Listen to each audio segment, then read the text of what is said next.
how we can get canceled this time. On today's episode. No, just kidding. On today's episode of Who Can We Piss Off? Alright, well, we know at least 2 people. We carry their last names. Hey everyone.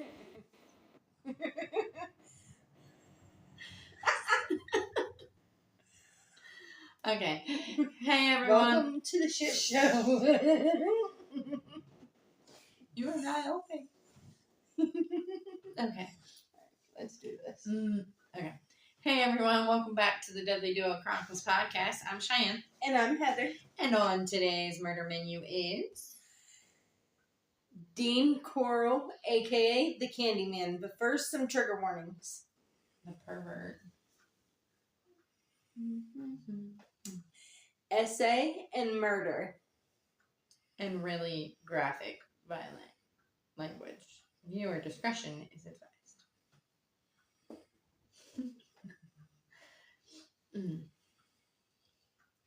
Dean Arnold Corll was born Christmas Eve, 1939, the oldest of 2 sons, to Mary Robinson and Arnold Corll. His dad was a strict parent, and his mom was very overprotective. Mm-hmm. The couple got divorced in 1946.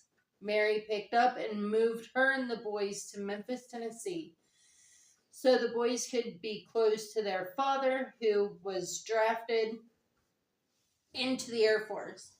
Mm-hmm. Oh, so they was Army brats. Yeah, you could say that. But see, like, Mary and Arnold divorced, but Mary didn't want the boys to be that far from their father, so they picked up and moved closer to Dad. Well, not... Yeah. His parents rekindled their relationship and married. Yeah, they remarried again. They moved to Pasadena, Texas, and divorced yet again in 1953. 2 years later, Mary would go on to marry... Wow, her name is definitely fitting, isn't it? A traveling clock salesman named Jake West. They give birth to a little girl and moved to Vidor, Texas, and opened a candy company named Pecan Prince. Yeah. So, nothing really abnormal so far, other than their parents clearly couldn't make up their minds if they wanted to continuously eat where they shat or if they wanted to not eat where they shat. So pretty normal, you would think. So, they start this candy company, which as Dean and his younger brother, they were in school, they literally would work the company day and night. Dean was described as a quiet and empathetic person. Perfect dose of what the fuck. Dean would go on to graduate in 1958 and move to Houston with his family to expand their candy business.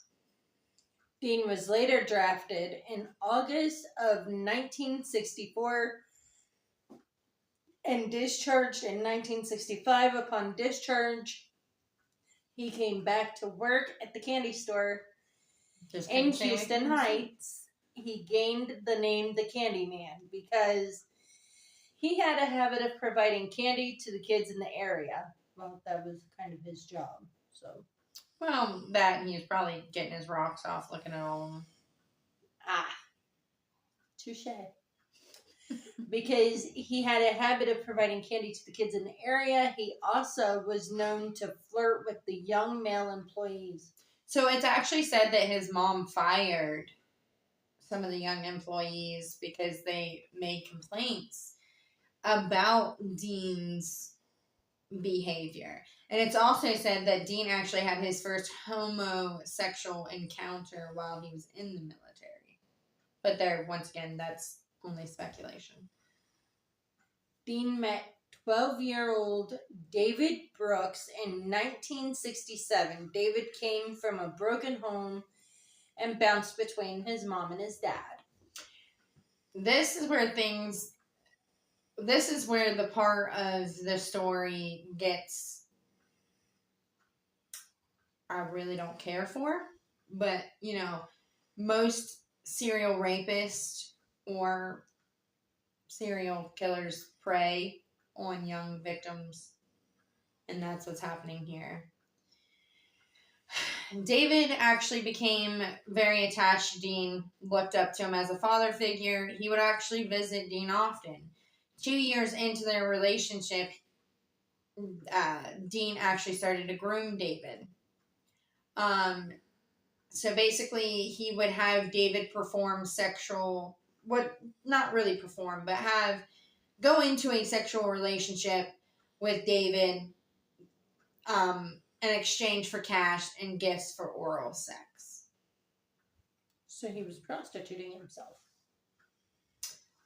Well, see, David, the 12-year-old, didn't see it like that. I don't think he saw it like that, but I think the gifts and the money was hush money, like, hey, keep doing what you're doing, my guy, and I'll make sure you're taken care of. Right. Which, to a 12-year-old boy coming from a broken home, he had nobody, so Dean was probably the closest he had to family. Yeah, and he looked up to him, so it was kind of a lose situation. Yeah. A very sick lose situation, but I also firmly believe if you're going to do some sick shit, be man enough to do it yourself, not involve innocent children. In 1970, Dean would use his advantage over 12-year-old David by paying David to help him lure in victims. Yes. Wow, so now he turned a victim into an accomplice? One of his victims into accomplices, yeah. Wow. We'll get into the second one as time comes. So victim number 1 was an 18-year-old by the name of Jeffrey Cohen, a college freshman at this time. He actually disappears while hitchhiking from Houston. Police suspect that Dean and David picked Jeffrey up and took him back to Dean's apartment where he was sexually abused, tortured, and strangled him to death. Which, it's not said that David partaked in sexually assaulting. I'm assuming that mainly was Dean, but David could possibly be involved. At this point, it's a he said, she said, or a he said, he said. Yeah, he said. This is victims 2 and 3. Victim 2 and 3, 14-year-old James and Danny Yates. No, James Glass. James Glass and Danny Yates, yes, was lured from a nearby religious rally back to Dean's apartment, where they'd be assaulted, tortured, and killed.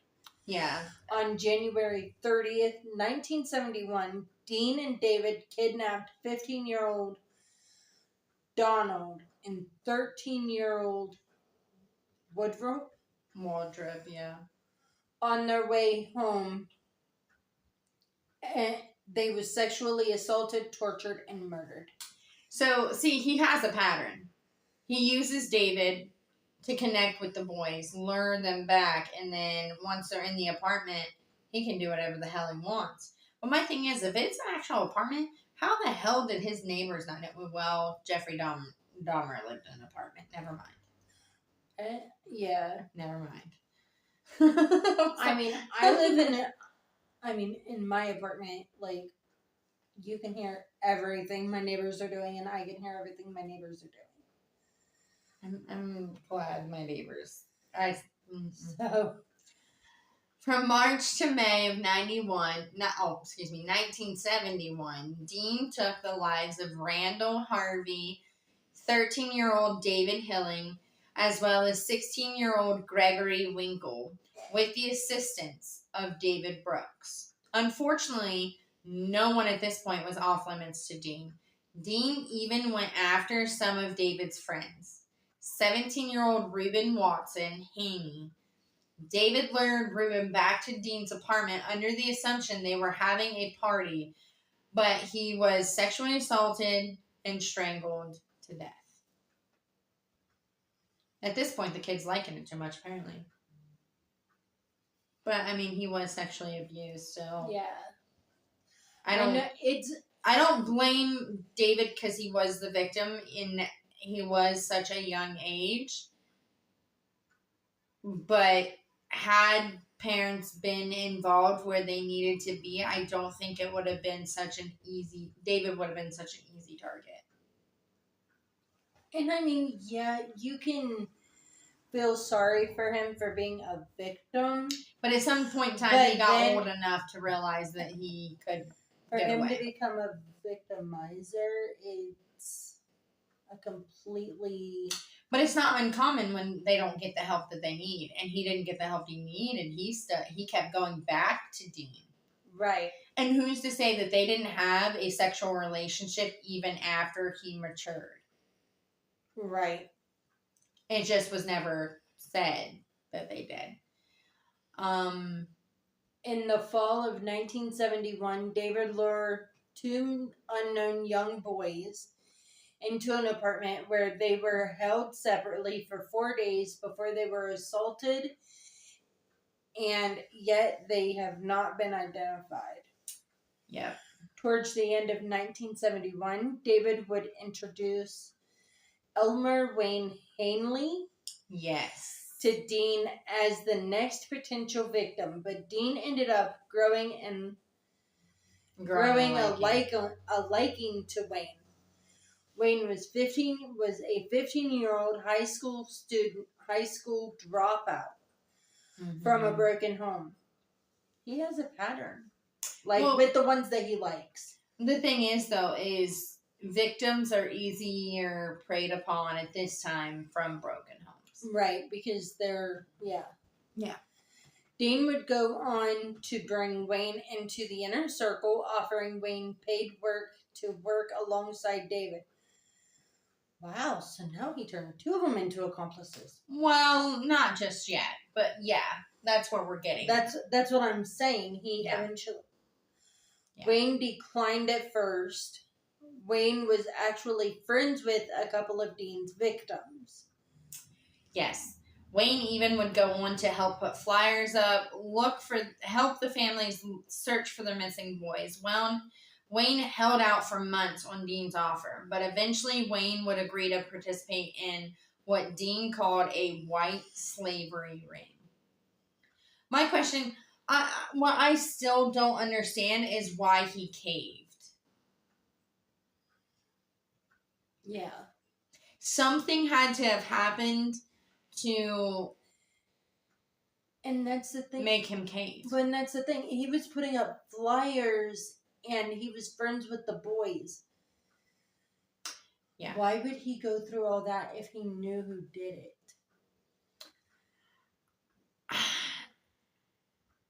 I mean, I get it. He's young. Part of me thinks he done it to get payback. But then he is implicated in killing other... So, I don't know if he was sexually assaulted. I don't know what changed his mind. But yeah, it's all kind of hush-hush. Well, we're only getting Dean and David's side of the story at this point. So, Wayne's first victim was believed to be 17-year-old Willard Branch Jr., who disappeared February 9th, 1972, and then lured 18-year-old Frank Erie. Dean refused and assaulted and murdered both boys. Despite knowing Dean's real true intentions, Wayne would still go on to help Dean and David abduct 17-year-old Mark Scott. Mark put up a vicious fight, but soon gave up once at gunpoint. Gotta bring out the gun. Yeah. A month after Mark's death, Wayne allegedly strangles Billy Balch and shoots Johnny in the head non-fatally. The only victim that was set free after being sexually assaulted was 14-year-old Billy. Huh. Wonder why. I know. But once again, these are just these are just accounts from Wayne and David's point of view. Oh, excuse me, David's point of view. So I don't know. Just curious. During the summer of 1972, Dean and the boys kidnapped 17-year-old Stephen Sickman. I don't know how I got the first one, but Sickman? Yes, Sickman. And 19-year-old Roy Bunton. Bunton. Yeah. And Dean assaulted them and murdered them. Yeah. 2 months later. Everything. 2 months later, Wayne and David lured Wally Sims and Richard Hemprey back to the apartment. They were held there overnight. Wally managed to get to the phone and call home, but only was able to get Mama out before getting disconnected. They were assaulted, tortured, and murdered.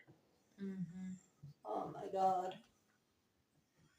That would have to be even more devastating as I couldn't imagine, like, hearing my son, like, scream out mama and scream out mama and there's nothing I could do. Mm-hmm. And then just that being the last thing. Especially on his way to use the payphone. January of 1973, David lured the neighbor boy, 17-year-old Joseph Lyles, back to Dean's where he was assaulted and murdered.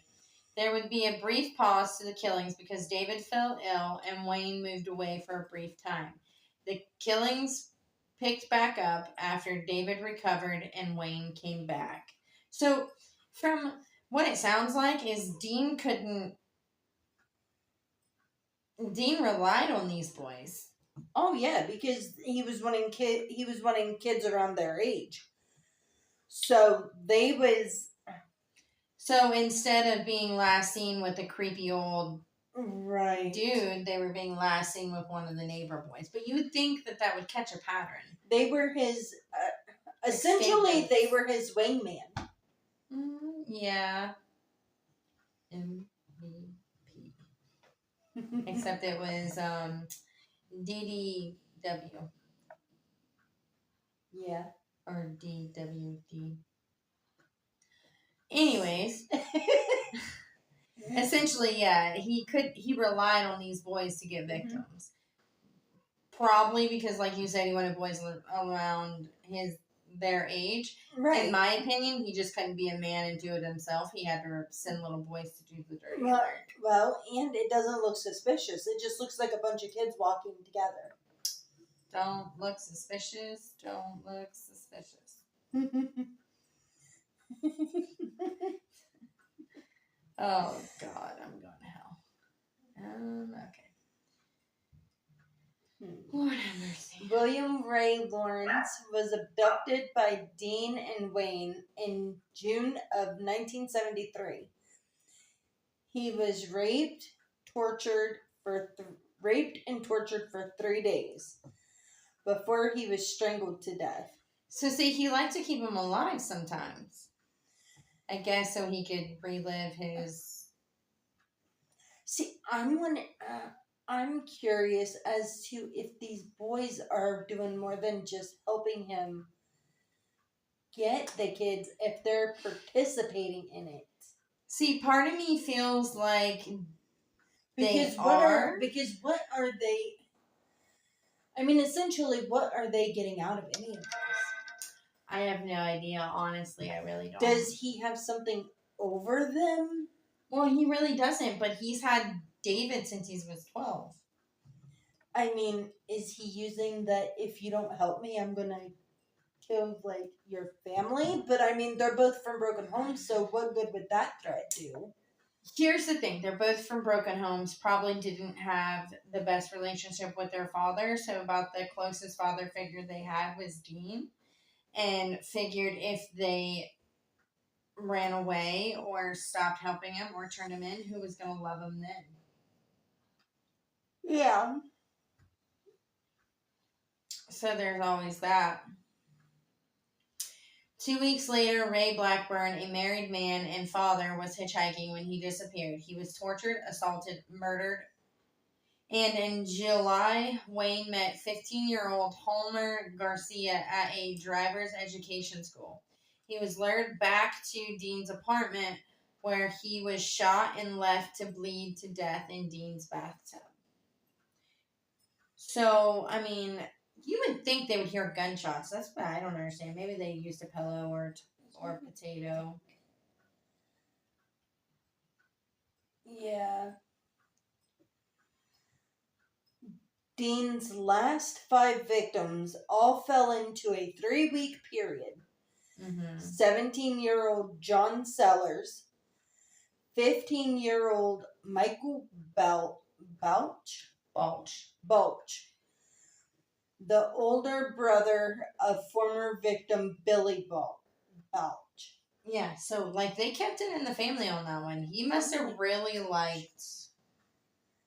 So that family lost 2 kids. Yeah. Oh, shit. I do believe. I can't remember if Billy's the one that got let loose or if he's the one that got killed. Oh, yeah. I think Billy's the one that got let loose, but... I think he is the one that got let loose. But you would think if he got let loose, he would be able to tell who did it. I mean, maybe that was part of the stipulation. But still, why would you not protect your brother and say, hey, stay away from this too? Every man for himself. 18-year-old Marty Jones. Yeah. 13-year-old James Dormola. Yep, you said it. 17-year-old Charles Cobb. All of the victims were sexually assaulted, tortured, bound, and strangled to death. Yes. So here's where the part of the story gets a little plot twist, because Wayne finally had his last breaking point, final straw with Dean per se, because on August 8th, 1975, Wayne would be 17 at this time, brought the next victim, 19-year-old Timothy Curley, back to the apartment. And unexpectedly, 15-year-old Rhonda Williams would tag along. Dean didn't want any girls in his apartment. He became so enraged that he waited till all 3 of them fell asleep before bounding them, gagging them. Wayne manages to convince Dean to let him go so he could participate in torturing Timothy. Rhonda started asking Wayne if he was going to help. Like, are you going to do something? Like, are you going to let him do this? At this point, Wayne had enough, grabbed Dean's pistol, and pointed it at Dean. So, like, there was some kind of... I don't know if Wayne was okay with killing men or boys, and Rhonda being there and being a female kind of gave him the courage to, once again, vagina. It's always vagina. Pussy makes the world go round, don't it? No, this is 2024. Anything makes the world go round. Vagina's irrelevant. Yeah. But just in this... It's a blessing and a curse all in one.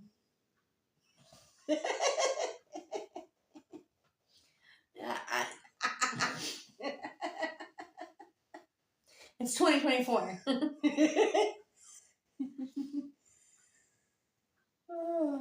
It's your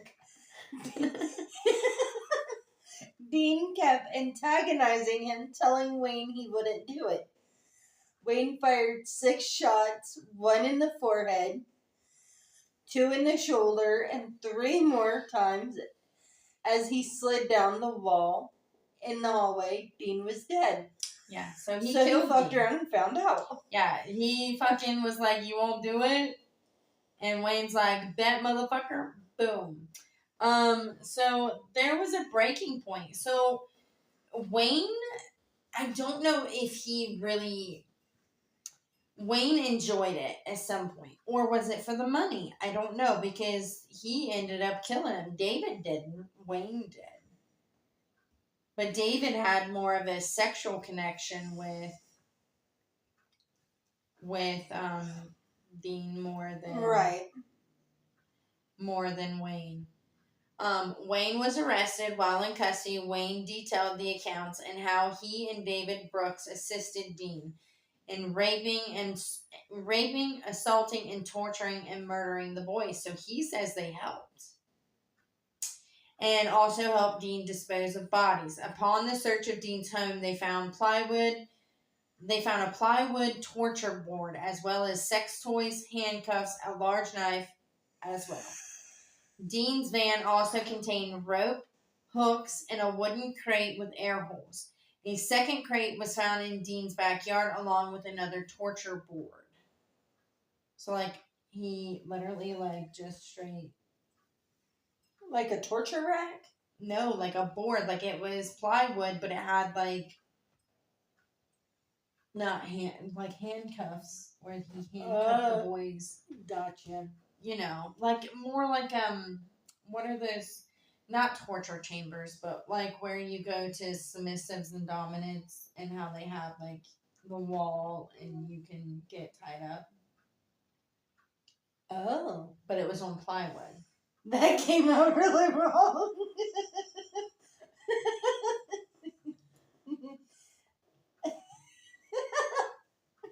But it was on plywood. Yeah. It was on plywood. Supplies to aid in disposing of the bodies were found at the cabin owned by Dean's family. Wow, he was not bright. No, but he had Mommy to continuously cover up for him until he didn't have Mommy to do so. At first, David denied involvement. Yeah, David would. But later gave a full confession, and both Wayne and David agreed to lead police to the bodies. 17 bodies. 17 bodies were buried in a boat shed in Southwest Houston. 4 at Lake Sambaram. I don't really know how to say that. We'll go with it. We'll just go with it. It was at a lake somewhere in Texas. Sorry, guys. We're butchering some of these names tonight. Opposed to any other night. Yeah. We're not very educated on big words.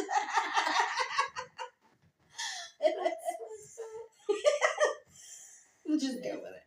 6 at High Island Beach, and 1 at Jefferson County Beach. Mark Scott's body was never found. I don't know what they did with it. I don't know, because I think Mark was before Wayne. Yeah, out of all these bodies, his is the only one not. That is, yeah. And they can't, unless they have a Ouija board, they're not going to be able to talk to Dean. Right. Because that motherfucker shot dead. Which, it saves taxpayers, because, he's dead, so he can't hurt anybody else, and we don't have to pay to keep him on death row like most of these idiots. Yeah. Both boys were actually tried separate. Both defenses agreed that the boys never partaked in any... They never murdered anyone, and they were unwilling participants. At this point, no the fuck they wasn't. David was found guilty and sentenced to life imprisonment. Wayne's first trial was found guilty of 6 counts of murder and was sentenced to 6 consecutive 99 years. Wayne requested a retrial, but fate stayed the same. There's no way they were going to let that monster walk. There just was no way. But here's the thing. Dean's mom saw Dean's behavior and enabled it. Oh, yeah, without a doubt. Dean chose to do what he did because he could. He just... Yeah. But what I don't understand is what made him flip a switch and kill Dean. Was it because there was a woman in the room? Or was it because he truly had enough? Or was it because he wanted to take over? Yeah. I could see it being because he wanted to take over. Because, see, David wasn't as sick as Wayne was. Right. That we know of. But David does eventually go in to admit to participating in the raping and the torturing of the victims.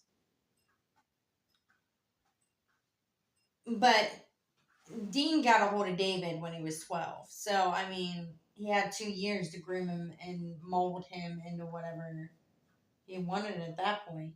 Plus, Right. I feel like homosexuality was a sin and against being open back in the back 70s. then it was very, yeah. So maybe because of the things that happened, David was just too ashamed to come out and tell his parents. Because I'm sure if his dad would have known what happened then and there, I could foresee both parents completely disowning him and somehow being his fault, because once again, homosexuality was not accepted in those times. Right. Does that excuse Dean and Dean choosing to do it? No. Dean done it because he's a sick fuck who couldn't keep his fantasies in-house and had to prey on innocent victims. I mean, essentially, they're all 3 sick. True, but David was molded to be sick. Had he not been molested, do you think he would have went on to do what he did? He's a 12-year-old boy. Wayne was 15. Right. He knew better at that point. Well, I mean, at 12, you know right from wrong as well. True, but he didn't start helping Dean lure victims back until he was sexually assaulted and grew that sexual bond with Dean. Yeah. So there's that. But I don't know why they do what they do. Some are born that way. Some are made. Some are molded. In this case, I feel like two young boys were molded into the life. Yeah, I think that it had, like, went to, like, a trauma bond almost. Yeah, trauma bonding, yeah. And I think it was, you know... But, I mean, the 2 boys, they already had a bond anyway because they were friends. Well, yeah, and they come from both relatively the same background. Right. Much. So they already had that in common, and they was already easy prey. But I just... Yeah. I just don't think he was man enough to do it on his own. And every bullet that pierced his body, he deserved. Yeah. Although, do I feel like David and Wayne deserve to sit in life in prison and waste taxpayers' money? No, I don't. Because at the end of the day, they knew what they did. They chose to do what they did, and they should get the death penalty for the justice of those victims. I think so too. But I mean, at the end of the day, how much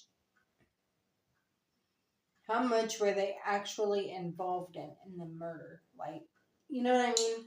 Regardless Like- of if they were in, well, Wayne was involved because he killed a few people, but regardless of if they were involved, they raped children. Right. They participated in raping children. Yeah. Absolutely. And to me, rape is a big no-no. So rape is right there with murder. If you can rape an innocent and you can murder somebody, you don't deserve to walk this planet. I am behind you 100% on that.